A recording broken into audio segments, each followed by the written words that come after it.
Dans cette vidéo, je vais vous décrire les grandes familles d'instruments de Reason. Dans Reason 7, nous avons 9 instruments de base. Je vous rappelle que l'on n'a pas 9 instruments en tout, mais 9 instruments disponibles, et nous pourrons mettre autant d'occurrences de ces 9 instruments dans Reason que notre ordinateur pourra supporter. La première famille est la famille des synthétiseurs. Il y en a 3. Subtractor, qui est le plus ancien. Il est présent depuis la version 1. C'est un synthé monophonique de type Moog à synthèse soustractive. Apparu un peu plus tard, le Maelstrom.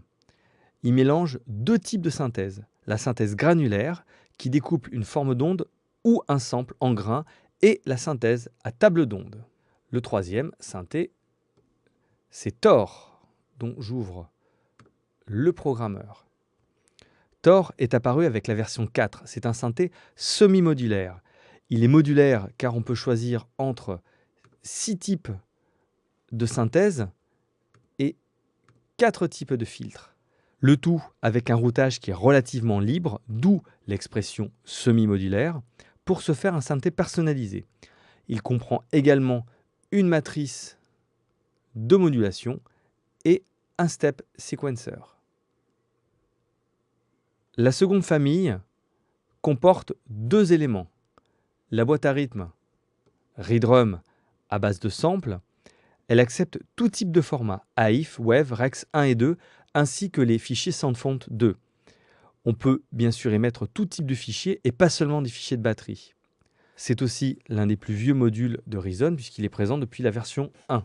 Ensuite, nous avons le Kong Drum Designer, qui est à lui tout seul un petit monstre. On peut dire que c'est une super ReDrum, mais ce serait encore réducteur, car on peut y mettre des samples, AIF, WAV, Rex, grâce aux différents modules, soit un NN Nano, soit un Earth Rex Loop, mais aussi des générateurs de sons de batterie électronique,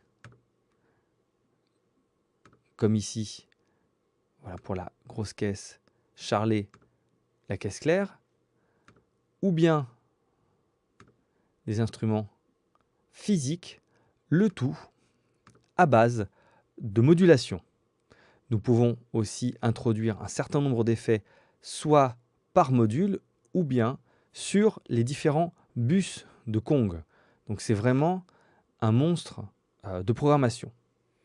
La troisième famille est celle des lecteurs de samples. Il y en a 4. Tout d'abord, module phare de Reason, c'est le Dr Octorex. C'est la nouvelle version du Dr Rex qui est un lecteur de boucles au format Rex. Ces boucles au format Rex ont été prédécoupées en tranches et le Dr Octorex va jouer ces tranches calées sur le tempo, donc plus de time stretch.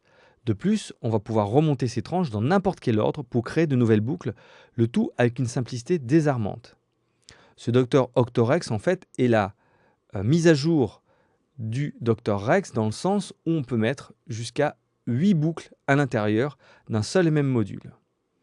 Le module suivant est le NN19, qui est aussi un des modules les plus vieux de Reason, toujours présent depuis la version 1. C'est un lecteur de samples dont la façade rappelle les vieux S9000 ou S900 de chez Akai. Pour finir avec les lecteurs de samples, il y a le grand frère du NN19 qui est le NNXT. Il a les mêmes bases que le NN19, mais il y a des fonctions beaucoup plus perfectionnées.